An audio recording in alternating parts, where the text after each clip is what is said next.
ಹರೇ ಕೃಷ್ಣ. ಎಲ್ಲರಿಗೂ ಸ್ವಾಗತ. ಮೇ 8ನೇ ತಾರೀಕು ಏಕಾದಶಿ ವ್ರತ ಬರ್ತಾ ಇದೆ. ಅದರ ಮಹತ್ವವನ್ನು, ಯಾವ ಏಕಾದಶಿ ಹಾಗೂ ಅದರ ವಿಶೇಷತೆ ಏನು ಅನ್ನೋದನ್ನು ಇವತ್ತು ತಿಳಿದುಕೊಳ್ಳೋಣ. ಓಂ ಅಜ್ಞಾನತಿಮಿರಾಂಧಸ್ಯ ಜ್ಞಾನಾಂಜನಶಲಾಕಯ ಚಕ್ಷುರುನ್ಮಿಲಿತಂ ಯೇನ ತಸ್ಮೈ ಶ್ರೀ ಗುರವೇ ನಮಃ. ಜಯ ಶ್ರೀ ಕೃಷ್ಣ ಚೈತನ್ಯ ಪ್ರಭು ನಿತ್ಯಾನಂದ ಶ್ರೀ ಅದ್ವೈತ ಗದಾಧರ ಶ್ರೀವಾಸಾದಿ ಗೌರ ಭಕ್ತವೃಂದ. ಹರೇ ಕೃಷ್ಣ ಕೃಷ್ಣ ಕೃಷ್ಣ ಹರೇ ಹರೇ, ಹರೇ ರಾಮ ರಾಮ ರಾಮ ಹರೇ ಹರೇ. ಈ ಏಕಾದಶಿಯ ವಿಶೇಷಗಳನ್ನು ಯುಧಿಷ್ಠಿರ ಮಹಾರಾಜ ಶ್ರೀಕೃಷ್ಣ ಪರಮಾತ್ಮನಿಗೆ ಕೇಳ್ತಾನೆ. ಈ ವೈಶಾಖ ಮಾಸದಲ್ಲಿ ಹುಣ್ಣಿಮೆಯ ಹತ್ತಿರ ಬರ್ತಾ ಇರುವಂತಹ ಈ ಏಕಾದಶಿ ದಿನದ ಮಹತ್ವ ಏನು, ಇದು ಯಾವ ಏಕಾದಶಿ ಏನು ಎಂದು ಕೇಳಿದಾಗ ಶ್ರೀಕೃಷ್ಣ ಪರಮಾತ್ಮ ಹೇಳ್ತಾನೆ, ಇದು ಮೋಹಿನಿ ಏಕಾದಶಿ. ಇದನ್ನು ಬಹಳಷ್ಟು ವರ್ಷಗಳ ಹಿಂದೆ ತ್ರೇತಾಯುಗದಲ್ಲಿ ಶ್ರೀರಾಮಚಂದ್ರ ವಸಿಷ್ಠ ಮುನಿಗಳಿಗೆ ಕೇಳಿರ್ತಾನಪ್ಪ, ಈ ಏಕಾದಶಿ ಮಹತ್ವವನ್ನು ವಿವರಿಸು ಅಂತ ಕೇಳಿರ್ತಾನೆ ಅಂತ ಹೇಳ್ತಾನೆ. ಶ್ರೀರಾಮಚಂದ್ರ ವಸಿಷ್ಠರಿಗೆ ಕೇಳ್ತಾನೆ, ಈ ಮೋಹಿನಿ ಏಕಾದಶಿಯ ವಿಶಿಷ್ಟಗಳು ಏನು? ನನಗೆ ಸೀತಾಮಾತೆಯಿಂದ ಒಂದು ವಿರಹದ ವೇದನೆ ಇದೆ, ತುಂಬ ದುಃಖಿತನಾಗಿದ್ದೇನೆ, ಹಾಗಾಗಿ ತುಂಬ ತಾಪತ್ರಯಗಳು ಇರುವಂತಹ ಈ ಜೀವನದಲ್ಲಿ ಒಂದು ಪರಿಹಾರ ಏನು, ಯಾವುದಾದ್ರೂ ಒಂದು ಸಲಹೆಯನ್ನು ಕೊಡಿ ಅಂತ ಕೇಳ್ಕೊಳ್ತಾನೆ ವಸಿಷ್ಠರ ಹತ್ರ. ವಸಿಷ್ಠ ಮುನಿಗಳು ತುಂಬ ಆದರದಿಂದ ಹೇಳ್ತಾರೆ, ಓ ರಾಮಚಂದ್ರ ಪ್ರಭುವೇ, ನೀನು ದೇವಾನುದೇವತೆಗಳ ದೇವನಿದ್ದೀಯೆ, ನೀನು ಪರಮಾತ್ಮ, ನಿನಗೆ ಯಾವುದೇ ತರಹದ ತೊಂದರೆ ತಾಪತ್ರಯಗಳಿಲ್ಲ, ನಿನಗೆ ಯಾವುದೇ ಪ್ರಾಪಂಚಿಕವಾದ ದುಃಖಗಳು ಸುಖಗಳು ನಿನಗೆ ಅಂಟಿಕೊಳ್ಳುವುದಿಲ್ಲ. ಆದರೂ ನೀನು ಪ್ರಜೆಗಳ ಒಂದು ಇಷ್ಟಾರ್ಥವನ್ನು ಪೂರೈಸೋದಕ್ಕೆ, ಅವರ ಒಂದು ಏಳಿಗೆಗಾಗಿ ಈ ಪ್ರಶ್ನೆಯನ್ನು ಕೇಳ್ತಾ ಇದ್ದೀಯೆ ಅಂತ ನಾನು ತಿಳಿದುಕೊಂಡಿದ್ದೇನೆ. ಹಾಗಾಗಿ ನಿನ್ನ ಪ್ರಶ್ನೆಗೆ ನಾನು ಉತ್ತರಿಸ್ತೇನೆ ಅಂತ ಹೇಳ್ತಾ ಈ ಏಕಾದಶಿಯ ಮಹತ್ವವನ್ನು, ಒಂದು ಕಥೆಯನ್ನು ಹೇಳ್ತಾರೆ. ಬಹಳ ಹಿಂದೆ ಸರಸ್ವತಿ ನದಿ ಇರುತ್ತದೆ. ಆ ಸರಸ್ವತಿ ನದಿಯ ತಟದಲ್ಲಿ ಭದ್ರಾವತಿ ಅಂತ ಒಂದು ನಗರ, ಒಂದು ರಾಜ್ಯ ಇರುತ್ತೆ. ಆ ರಾಜ್ಯದ ರಾಜ್ಯಭಾರವನ್ನು ದ್ಯುತಿಮಾನ್ ಅಂತ ಒಬ್ಬ ನಿಷ್ಠಾವಂತ ಹಾಗೂ ದೇವಭಕ್ತನಾದ ರಾಜ ಮಾಡ್ತಾ ಇರ್ತಾನೆ. ಆ ರಾಜ್ಯದಲ್ಲಿ ಎಲ್ಲ ಸೌಕರ್ಯಗಳಿರುತ್ತೆ, ತುಂಬ ಸಂಪತ್ತಿನಿಂದ ಕೂಡಿರುತ್ತೆ ಆ ರಾಜ್ಯ. ಈ ರಾಜ್ಯದಲ್ಲಿ ಒಬ್ಬ ವ್ಯಾಪಾರಿ ಇರ್ತಾನೆ, ಧನಪಾಲ್ ಅಂತ ಅವನ ಹೆಸರಾಗಿರುತ್ತೆ. ತುಂಬ ಆಗರ್ಭ ಶ್ರೀಮಂತ ವ್ಯಾಪಾರಿ ಆಗಿರ್ತಾನೆ ಅವನು.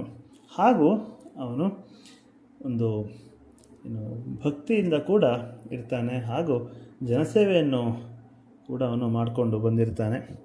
ಅವನು ವಿವಿಧ ಕೆರೆಗಳನ್ನು ತೋಡಿಸುವುದು, ಹಾಗೂ ಗಿಡಮರಗಳನ್ನು ನೆಡುವುದು, ಹೂದೋಟವನ್ನು ಬೆಳೆಸುವುದು, ಜನರಿಗಾಗಿ ನೀರು ಕೊಡುವುದು, ಬಿಸಿಲಿನಲ್ಲಿ ದಣಿದವರಿಗೆ ಒಂದು ನೆರಳನ್ನು ಕೊಡುವುದು, ಹೀಗೆ ನಾನಾ ರೀತಿಯ ಒಂದು ಸೌಕರ್ಯಗಳನ್ನು, ಒಂದು ಸಮಾಜ ಸೇವೆಯನ್ನು ಅವನು ಜನರಿಗೋಸ್ಕರ ಮಾಡ್ತಾ ಇರ್ತಾನೆ. ಈ ತರಹದ ಒಬ್ಬ ಧನಪಾಲ್ ಎಂಬಂತಹ ವ್ಯಾಪಾರಿಗೆ 5 ಜನ ಮಕ್ಕಳಿರ್ತಾರೆ. ಸುಮನ, ದ್ಯುತಿಮಾನ್, ಮೇಧಾವಿ, ಸುಕೃತಿ, ದೃಷ್ಟಿಬುದ್ಧಿ ಅಂತ 5 ಜನ ಮಕ್ಕಳಿರ್ತಾರೆ. ಈ 5 ಜನ ಮಕ್ಕಳಲ್ಲಿ 4 ಜನ ತುಂಬ ಏಳ್ಗೆಯನ್ನು ಪಡೆದಿರ್ತಾರೆ, ತುಂಬ ಉತ್ತಮ ಗುಣನಡತೆಗಳನ್ನು ಹೊಂದಿರ್ತಾರೆ. ಆದರೆ ಈ ದುಷ್ಟಬುದ್ಧಿ ಅಂತ ಏನಿರ್ತಾನಲ್ವ, ಅವನಿಗೆ ತುಂಬ ನೀಚ ಬುದ್ಧಿ ಇರುತ್ತದೆ. ಅವನು ಮಾಡಬಾರದ ಕೆಲಸಗಳನ್ನು ಮಾಡ್ತಾ ಇರ್ತಾನೆ. ಈ ಮಗ ಅವನು ವೈಶ್ಯರೊಂದಿಗೆ ಸಂಪರ್ಕವನ್ನು ಬೆಳೆಸುವುದು, ಹಾಗೆ ಜೂಜಾಟವನ್ನು ಆಡುವುದು, ಕುಡಿತವನ್ನು ಮಾಡೋದು, ಮದ್ಯ ಸೇವನೆ ಮಾಡೋದು, ಹೀಗೆ ನಾನಾ ತರಹದ ಕೆಟ್ಟ ಕೆಲಸಗಳನ್ನು ಮಾಡ್ತಾ ಇರ್ತಾನೆ. ಜನ ಎಲ್ಲರಿಗೂ ಅವನ ಮೇಲೆ ತುಂಬ ಬೇಜಾರಿರುತ್ತೆ. ಹೀಗೆ ಒಮ್ಮೆ ಅವನು ಒಬ್ಬ ವೈಶ್ಯ ಜೊತೆಗೆ ಬರ್ತಾ ಇರೋದನ್ನು ಅವನ ಅಪ್ಪ ಧನಪಾಲ್ ನೋಡ್ತಾನೆ. ನೋಡಿ ಅವನಿಗೆ ತುಂಬ ಸಿಟ್ಟು ಬರುತ್ತೆ ಹಾಗೂ ಬೇಜಾರಾಗ್ಬಿಡುತ್ತೆ. ಏನು ತನ್ನ ಮಗ ಈ ತರಹ ನೀಚನಾಗ್ತಾ ಇದ್ದಾನಲ್ಲಪ್ಪ, ಈ ದುಷ್ಟಬುದ್ಧಿಗೆ ಒಂದು ಶಿಕ್ಷೆಯನ್ನು, ಪಾಠವನ್ನು ಕಲಿಸಬೇಕು ಅಂತ ಹೇಳಿ ಅವನನ್ನು ಮನೆಯಿಂದ ಆಚೆ ಹಾಕಿಬಿಡ್ತಾನೆ. ನೀನಿನ್ನು ನನ್ನ ಮನೆಯಲ್ಲಿ ಇರೋ ಹಾಗಿಲ್ಲ, ಈ ಕೆಟ್ಟ ಕೆಲಸಗಳನ್ನು ಮಾಡಿಕೊಂಡು ಈ ಥರ ಇರೋ ಹಾಗಿಲ್ಲ ನೀನು ಅಂತ ಹೇಳಿ ಹೊರಗೆ ಹಾಕಿಬಿಡ್ತಾನೆ. ಇವನು ಏನಿರ್ತಾನೆ ಒಬ್ಬ ವೇಶ್ಯ ಜೊತೆಗಿರ್ತಾನೆ. ಆ ವೇಶ್ಯ ಜೊತೆಗೆ ಜೀವನ ಮಾಡೋದಕ್ಕೆ ಶುರು ಮಾಡ್ತಾನೆ. ಅವನ ಹತ್ರ ಇರುವಂತಹ ಒಂದು ಬಂಗಾರಗಳನ್ನು, ಆಭರಣಗಳನ್ನು ಅವನು ಮಾರಿ ಅದರಿಂದ ಬಂದಿರುವಂತಹ ಒಂದು ಹಣದಲ್ಲಿ ಜೀವನ ಸಾಗಿಸೋದಕ್ಕೆ ಶುರು ಮಾಡ್ತಾನೆ. ಆದರೆ ಕೆಲವೇ ದಿನಗಳಲ್ಲಿ ಅವನ ದುಡ್ಡು ಬಂಗಾರ ಎಲ್ಲ ಖಾಲಿ ಆಗಿಬಿಡುತ್ತೆ. ಎಲ್ಲ ಅವನ ಬಂಧು ಮಿತ್ರರು ಕೂಡ ಅವನಿಂದ ದೂರ ಹೋಗೋದಕ್ಕೆ ಶುರು ಮಾಡ್ತಾರೆ. ಹೇಳ್ತಾರೆ, ಅವನು ಮಾತ್ರ ದುಡ್ಡಿದ್ದಾಗ ಮಾತ್ರ ಜನ ನಮ್ಮ ಜೊತೆಗಿರ್ತಾರೆ. ಸೊ ಇವನ ಕೆಟ್ಟ ಬುದ್ಧಿಯನ್ನು ನೋಡಿ ಜನರು ಸಹಿಸ್ತಾ ಇರೋದಿಲ್ಲ. ಆದರೂ ಅವನ ಹತ್ರ ಒಂದು ಸಂಪತ್ತಿದೆ ಅಂತ ಬರ್ತಾಯಿದ್ರು. ಅವನ ಸಂಪತ್ತು ಖಾಲಿಯಾದ ತಕ್ಷಣ ಅವನ ಜನ ಹಾಗೂ ಅವನ ಇಟ್ಕೊಂಡಿದ್ದಂತಹ ವೇಶ್ಯೆ ಕೂಡ ಅವನಿಂದ ದೂರ ಹೋಗಿಬಿಡ್ತಾಳೆ, ಅವನ್ನ ಬಿಟ್ಟು ಹೋಗಿಬಿಡ್ತಾರೆ. ಅವನಿಗೆ ಬೇರೆ ದಾರಿ ಇಲ್ಲದೆ ಜೀವನ ನಡೆಸೋದಕ್ಕೆ ಉಪಾಯ ಗೊತ್ತಾಗದೆ ಕಳ್ಳತನ ಮಾಡೋದಕ್ಕೆ ಶುರು ಮಾಡ್ತಾನೆ. ಜನರನ್ನು ದೋಚಿ ಆ ದುಡ್ಡಿನಲ್ಲಿ ಅವನು ಜೀವನ ಮಾಡೋದಕ್ಕೆ ಶುರು ಮಾಡ್ತಾನೆ. ಬಹಳಷ್ಟು ಸಮಯ ಜನರು ಅವನನ್ನು ಹಿಡಿದು ಸೈನಿಕರಿಗೆ, ರಾಜರಿಗೆ ಒಪ್ಪಿಸ್ತಾರೆ. ಇವನು ಒಬ್ಬ ಒಂದು ಘನವಂತ ತಂದೆಯ ಮಗ, ಧನಪಾಲರ ಮಗ ಅಂತ ತಿಳಿದು ಅವನನ್ನು ಬಿಡ್ತಾ ಇರ್ತಾರೆ. ಆದರೆ ಪದೇ ಪದೇ ಈ ರೀತಿಯ ಆಗ್ತಾ ಇರೋದಕ್ಕೆ ಒಮ್ಮೆ ಅವನನ್ನು ರಾಜ್ಯದಿಂದ ಬಹಿಷ್ಕಾರ ಹಾಕಿಬಿಡ್ತಾರೆ. ಅವನಿಗೆ ಥಳಿಸಿ ಅವನನ್ನು ಕಟ್ಟಿ, ನೀನು ಈ ಊರನ್ನು, ರಾಜ್ಯವನ್ನು ಬಿಡಬೇಕು ನೀನು ಅಂತ ಹೇಳಿ ಅವನಿಗೆ ಬಹಿಷ್ಕಾರ ಹಾಕಿಬಿಡ್ತಾರೆ. ಹಾಗೆ ಅವನು ಬೇರೆ ದಾರಿ ಇಲ್ಲದೆ ಕಾಡಿಗೆ ತೆರಳುತ್ತಾನೆ. ಇಷ್ಟಾದರೂ ಸಹ ಅವನ ದುಷ್ಟಬುದ್ಧಿ ಕಡಿಮೆ ಆಗಿರೋದಿಲ್ಲ. ಅವನ ನೀಚತನಕ್ಕೆ ಒಂದು ಮಿತಿ ಇರೋದಿಲ್ಲ. ಅವನು ತನ್ನ ಕೆಟ್ಟ ಕಾರ್ಯಗಳನ್ನು ಮುಂದುವರಿಸ್ಕೊಂಡು ಹೋಗ್ತಾನೆ. ಕಾಡಿನಲ್ಲಿ ಅವನಿಗೆ ಏನೂ ಸಿಗದಂತಹ ಸಮಯದಲ್ಲಿ ಬೇಟೆ ಆಡೋದಕ್ಕೆ ಅವನು ಪ್ರಾರಂಭ ಮಾಡ್ತಾನೆ. ಕಾಡು ಪ್ರಾಣಿಗಳನ್ನು, ಹುಲಿ, ಸಿಂಹ, ಚಿರತೆ, ಜಿಂಕೆ, ಮೃಗಗಳು, ಆನೆ, ಮೊಲ ಏನು ಸಿಕ್ತೋ ಅದನ್ನೆಲ್ಲ ಬೇಟೆ ಆಡೋದಕ್ಕೆ ಶುರು ಮಾಡ್ತಾನೆ. ಒಂದು ಎಲ್ಲೇ ಇರೋದಿಲ್ಲ, ಒಂದು ಮಿತಿ ಇರೋದಿಲ್ಲ. ಹಕ್ಕಿಗಳನ್ನು ಕೂಡ ಅವನು ಬೇಟೆ ಆಡ್ತಾನೆ. ಸುಂದರವಾದ ಹಕ್ಕಿಗಳು ಎಲ್ಲವನ್ನು ಅವನು ಬೇಟೆ ಆಡಿ ಅದರ ಒಂದು ಸೇವನೆಯನ್ನು ಕೂಡ ಮಾಡೋದಕ್ಕೆ ಶುರು ಮಾಡ್ತಾನೆ. ಈ ಥರ ಅವನ ಪಾಪಕರ್ಮಗಳು ತುಂಬಿಕೊಂಡೇ ಹೋಗ್ತಾ ಇರುತ್ತೆ. ಅವನಿಗೆ ಏನು ಮಾಡಿದ್ರೆ ತಾನು ಸರಿಯಾಗ್ತೀನಿ, ಏನು ಮಾಡಿದ್ರೆ ತಾನು ಕೆಟ್ಟವನಾಗ್ತೀನಿ ಅಂತ ಗೊತ್ತಾಗ್ತಾ ಇರೋದಿಲ್ಲ. ಅವನ ಪಾಪಕರ್ಮಗಳ ಫಲವಾಗಿ ಅವನು ಯಾವಾಗಲೂ ಒಂದು ಆತಂಕದಲ್ಲಿರ್ತಾನೆ. ಆ ಆತಂಕವನ್ನು ಬಿಡ್ತಾನೇ ಇರೋದಿಲ್ಲ.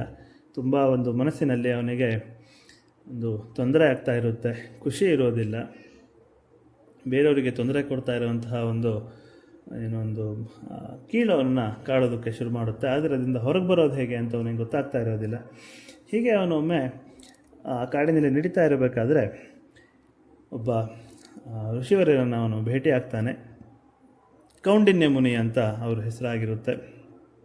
ಕೌಂಡಿನ್ಯ ಮುನಿಗಳು ಆಗಷ್ಟೇ ತಮ್ಮ ನಿತ್ಯ ಕರ್ಮಗಳನ್ನು ಮುಗಿಸಿ ಸ್ನಾನಪಾನವನ್ನು ಮಾಡಿಕೊಂಡು ಅವರು ಬರ್ತಾ ಇರ್ತಾರೆ. ಅವರು ತಮ್ಮ ಒಂದು ಒದ್ದೆ ಬಟ್ಟೆಯಲ್ಲಿ ಬರ್ತಾ ಇರ್ತಾರೆ. ಈ ದುಷ್ಟಬುದ್ಧಿ ಕೂಡ ಅವರ ಹಿಂದೆ ಹೋದಾಗ ಅವರ ಬಟ್ಟೆಯಿಂದ ಬಿದ್ದಂತಹ ಕೆಲವೊಂದು ನೀರಿನ ಹನಿಗಳು ಇವನಿಗೆ ಸ್ಪರ್ಶ ಆಗುತ್ತೆ. ಒಬ್ಬ ಮಹಾನ್ ಋಷಿಯ ಯೋಗಿಯ ದೇವಭಕ್ತರ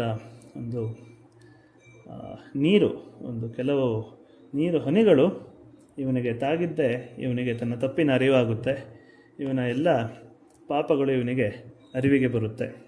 ಇವನು ಆ ಋಷಿವರರಿಗೆ ಕೇಳ್ತಾರೆ, ತನ್ನ ತಪ್ಪಿಗೆ ನನಗೆ ಅರಿವಾಗಿದೆ, ಈಗ ಇದರಿಂದ ನಾನು ಹೊರಗೆ ಬರಬೇಕು, ತನ್ನ ಪಾಪಗಳಿಗೆ ತಾನು ಒಂದು ಪೂರ್ಣ ವಿರಾಮವನ್ನು ಹಾಕಿ ಅದರಿಂದ ನಾನು ಹೊರಗೆ ಬರಬೇಕು, ಇದರ ಒಂದು ವಿವರಣೆಯನ್ನು ಕೊಡಿ ನನಗೆ. ಏನು ಮಾಡಿದರೆ ನಾನು ಈ ನನ್ನ ಕೆಟ್ಟ ಕೆಲಸಗಳ ಪಾಪಗಳಿಂದ ನಾನು ಹೊರಗೆ ಬರ್ತಾನೆ ಅಂತ ಕೇಳಿದಾಗ ಕೌಂಡಿನ್ಯ ಮುನಿಗಳು ಹೇಳ್ತಾರೆ, ಈ ಬರುವ ಒಂದು ಏಕಾದಶಿ ಇದೆ, ಮೋಹಿನಿ ಏಕಾದಶಿ. ಇದನ್ನು ನೀನು ತುಂಬ ಅಚ್ಚುಕಟ್ಟಾಗಿ ಮಾಡಬೇಕಾಗಿದೆ. ಏನಪ್ಪ ಮೋಹಿನಿ ಏಕಾದಶಿ ಅಂತ ಹೇಳಿದ್ರೆ, ನಿಮಗೆಲ್ಲರಿಗೂ ಗೊತ್ತಿರೋ ಹಾಗೆ ವಿಷ್ಣುವು ಮೋಹಿನಿಯ ರೂಪದಲ್ಲಿ ಬಂದಿರುವಂತಹ ದಿನ ಇದು. ಒಂದು ಸಮುದ್ರ ಮಂಥನ ನಡೆದಾಗ ರಾಕ್ಷಸರು ಹಾಗೂ ದೇವತೆಗಳು, ದಾನವರು ಹಾಗೂ ದೇವತೆಗಳು ಸಮುದ್ರ ಮಂಥನವನ್ನು ಮಾಡ್ತಾರೆ. ಆ ಮಂಥನದಲ್ಲಿ ಅವರಿಗೆ ಅಮೃತ ಸಿಗುತ್ತದೆ. ಆ ಅಮೃತವನ್ನು ಯಾರು ಕುಡಿಬೇಕು? ರಾಕ್ಷಸರು ಕುಡಿಬೇಕು, ದೇವತೆಗಳು ಕುಡಿಬೇಕು, ತಾನು ಅಂತ ಎಲ್ಲರೂ ಒಂದು ವಾದ ವಿವಾದ ಶುರು ಮಾಡಿದಾಗ ಅವರಿಗೆ ರಾಕ್ಷಸರಿಗೆ ಒಂದು ಅಮೃತವನ್ನು ನೀಡಬಾರ್ದಾಗಿರುತ್ತೆ. ಯಾಕಂದರೆ ಅವರು ಕೆಟ್ಟವರಾಗಿರ್ತಾರೆ, ನೀಚರಾಗಿರ್ತಾರೆ. ಹಾಗಾಗಿ ಅವರಿಗೆ ಒಂದು ಈ ಅಮೃತವನ್ನು ಕೊಡುವುದನ್ನು ತಪ್ಪಿಸಬೇಕು ಎನ್ನುವ ಒಂದು ಇಚ್ಛೆಯಿಂದ ಭಗವಾನ್ ಶ್ರೀ ವಿಷ್ಣುವೇ ದೇವತೆಗಳ ಪರವಾಗಿ ಅದನ್ನು ದೇವತೆಗಳಿಗೆ ಕುಡಿಸುವುದಕ್ಕಾಗಿ ಮೋಹಿನಿಯ ಅವತಾರದಲ್ಲಿ, ಒಂದು ಹೆಣ್ಣಿನ ಅವತಾರದಲ್ಲಿ, ತುಂಬ ಸುಂದರವಾದ ಹೆಣ್ಣಿನ ಅವತಾರದಲ್ಲಿ ಬಂದು ರಾಕ್ಷಸರಿಗೆ ಒಂದು ಮರಳು ಮಾಡಿ ಒಂದು ಆ ಅಮೃತವನ್ನು ಕೇವಲ ದೇವತೆಗಳಿಗೆ ನೀಡಿರ್ತಾನೆ. ಸೊ ಈ ಮೋಹಿನಿ ಬಂದಿರುವಂತಹ ದಿನ ಪರಮಾತ್ಮನು ತಾನು ಎಷ್ಟು ಸುಂದರನಾಗಬಲ್ಲೆ ಹೆಣ್ಣಿನ ರೂಪದಲ್ಲಿ ಕೂಡ ಎಂದು ತಿಳಿಸಿದ ದಿನ ಇದು. ಈ ಥರ ಒಂದು ಏಕಾದಶಿ ಅತ್ಯಂತ ಮಹತ್ವಪೂರ್ಣವಾಗಿದೆ.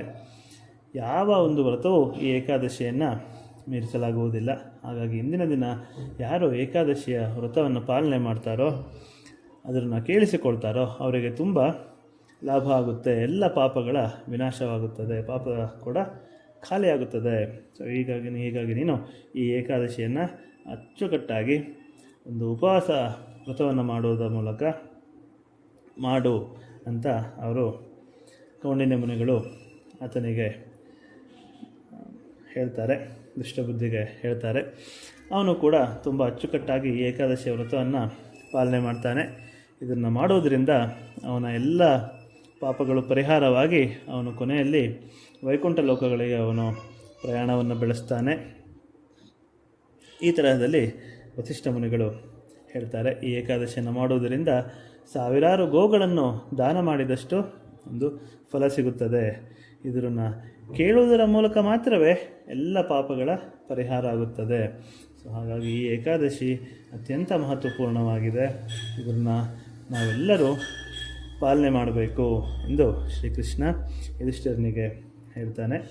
ಹೀಗಾಗಿ ನಾವು ಕೂಡ ಈ ಏಕಾದಶಿಯನ್ನು ಅಚ್ಚುಕಟ್ಟಾಗಿ ಉಪವಾಸ ಮಾಡುವುದರ ಮೂಲಕ, ಕೈಲಾದಷ್ಟು ದಾನ ಧರ್ಮಗಳನ್ನು ಮಾಡುವುದರ ಮೂಲಕ ಹಾಗೂ ದೇವಸ್ಥಾನಗಳಿಗೆ ಭೇಟಿ, ದೇವರ ಪೂಜೆ, ಜಪತಪಗಳನ್ನು ಮಾಡುವುದರ ಮೂಲಕ ನಾವು ಭಕ್ತಿಯಿಂದ ಆಚರಿಸೋಣ ಹಾಗೂ ದೇವರ ಒಂದು ಅನುಗ್ರಹಕ್ಕೆ ಪಾತ್ರರಾಗೋಣ ಅಂತ ಹೇಳ್ತಾ ಮಾತುಗಳನ್ನು ಮುಗಿಸ್ತೇನೆ. ಹರೇ ಕೃಷ್ಣ.